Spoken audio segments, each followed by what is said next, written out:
హైడ్రాకి సంబంధించి తాజాగా ఏదైతే నిన్నటి నుంచి ట్రోల్ అవుతుంది, ఇవాళ పొద్దునే మనం చెప్పుకున్నాం. జగన్ ఇంటికి నోటీసులు అంటున్నారు. అది ఎంతవరకు వాస్తవం తెలియాలి, కన్ఫర్మ్ కావాల్సి మరి కాసేపట్లో స్పష్టత వస్తుంది.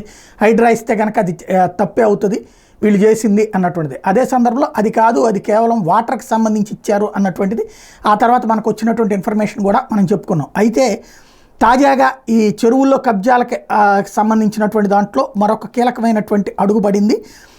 జగన్కి నోటీసులు ఇచ్చారు అన్నటువంటి కాన్సెప్ట్ మీదన తాజాగా ఎవరైతే రంగనాథ్ ఇవాళ కూడా అక్కడ కూల్చివేతలు జరుగుతున్నటువంటి నేపథ్యంలో సోషల్ మీడియాలో జరుగుతున్న ప్రచారం మీదన ఆయన్ని ప్రశ్నించింది మీడియా.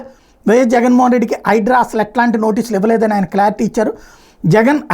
జగన్కి హైడ్రా నోటీసులు ఇచ్చినట్టు సోషల్ మీడియాలో జరుగుతుందంతా తప్పుడు ప్రచారం అని, దాన్ని నమ్మద్దని తేల్చి చెప్పారు. హైడ్రా అట్లాంటి నోటీసులు ఇవ్వదని, అక్రమంగా కడితే కనుక డైరెక్ట్గా కూల్చేస్తాం క్రమ అన్నటువంటి విషయాన్ని తేల్చి చెప్పారు. దాంట్లో Jagan Lotus Pond STL level పరిధిలోనే ఉందని, త్వరలోనే హైడ్రా లోటస్ పాండ్ను కూల్చేస్తుందని పెద్ద ఎత్తున జరుగుతున్నటువంటి ప్రచారం తోసిపుచ్చారు. నోటీసులు ఇవ్వలేదు, మేమైతే కనుక హైడ్రా అట్లాంటి నోటీసులు ఇవ్వదు, ఆక్రమణ నిర్ధారించుకుంటే వెళ్ళి ఏకంగా కూల్చేస్తామని చెప్పారు.